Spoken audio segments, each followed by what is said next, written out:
Chapter 12. Buck. It was a good thing the Carnivore Canyon grand opening party wasn't that night, because Mom was so angry at me for running off that she probably wouldn't have let me go. I'd never seen her so upset in my life. She'd been worried sick, even though I'd left the note, and alerted security to keep an eye out for me. It spoke to how crummy Fun Jungle security was that I'd been running around the park for over an hour and no one had spotted me. After chewing me out, Mom planted me in a chair in her office and didn't leave me again until it was time to go home for the night. Then, she marched back to our trailer, made me dinner, and sent me right to my room. She also confiscated my phone so I couldn't communicate with Summer. That was frustrating because I knew Summer was probably in a heap of trouble as well. Once we left the dressing room, she checked her phone and found 100 messages from her mother and her bodyguards.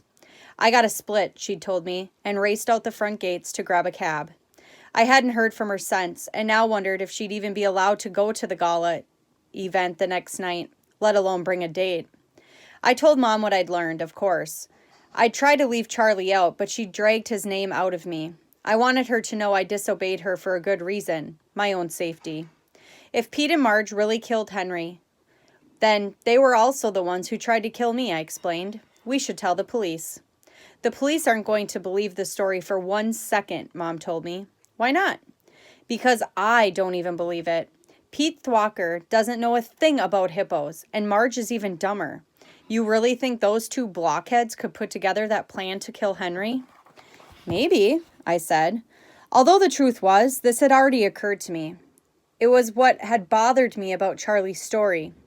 A couple weeks earlier, Pete had actually remarked at a press conference that hippopotamuses were basically whales with legs. I didn't doubt that he might have truly wanted Henry dead, or that Marge would have been willing to do it for extra pay, but the two of them seemed more likely to go the poisoning or shooting route than doing something as subtle as killing Henry slowly via peritonitis. So that didn't mean they couldn't have done it. There's no maybe here, Mom told me. It's completely implausible. What if they got help from someone else? Like one of those hippo keepers. They'd know how to kill Henry without making it look like a crime.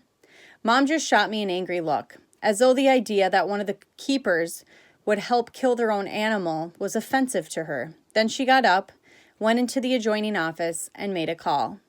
I didn't find out who she'd called until later that night. I was sitting in my room when Mom came in and said I had a visitor. I stepped out onto our little kitchen and found Buck Grassley there. "Evening, Teddy," he said. "Your mother tells me you've been looking into Henry's death on your own." Unlike a lot of other adults at Fun Jungle, Buck always talked to me like I was a grown-up. He didn't seem upset that I'd been investigating. Instead, he seemed to be intrigued, like he was my grandpa asking me how the school day had been. "I guess," I replied.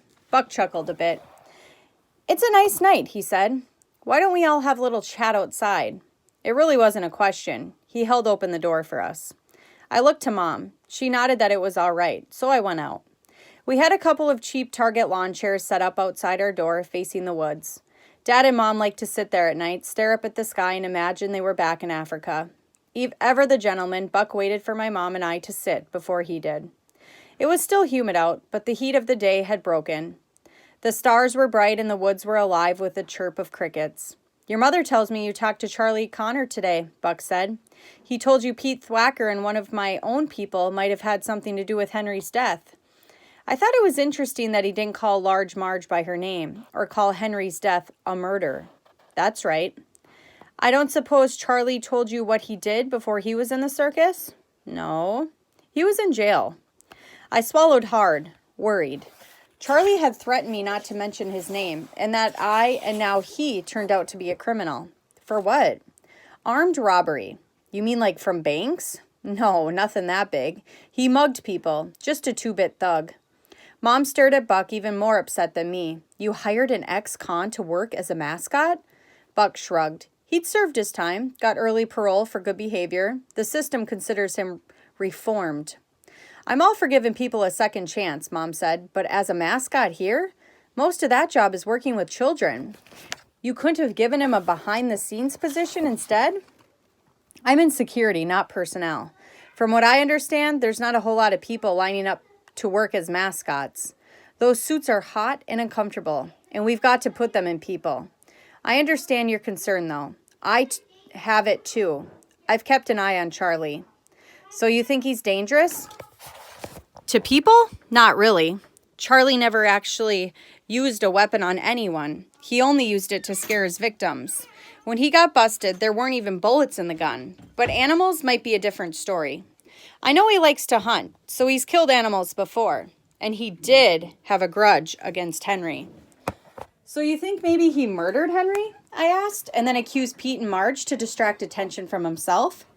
Buck gave another shrug. First of all, we still don't know we don't have any proof Henry was murdered. I almost interrupted him to say that wasn't true, that I'd even found evidence of the murder, but Mom signaled me to keep my mouth shut, so I did. But if someone did try to harm the hippo, I think Charlie would be as much a suspect as anyone else. Certainly more than any of my own people. I know Marge has a big beef with you, Teddy, but that doesn't mean she's a bad person. Understood? I stifled a smile. Understood. Buck suddenly leaned forward, fixing me with a hard stare. The thing is, these investigations can get dangerous.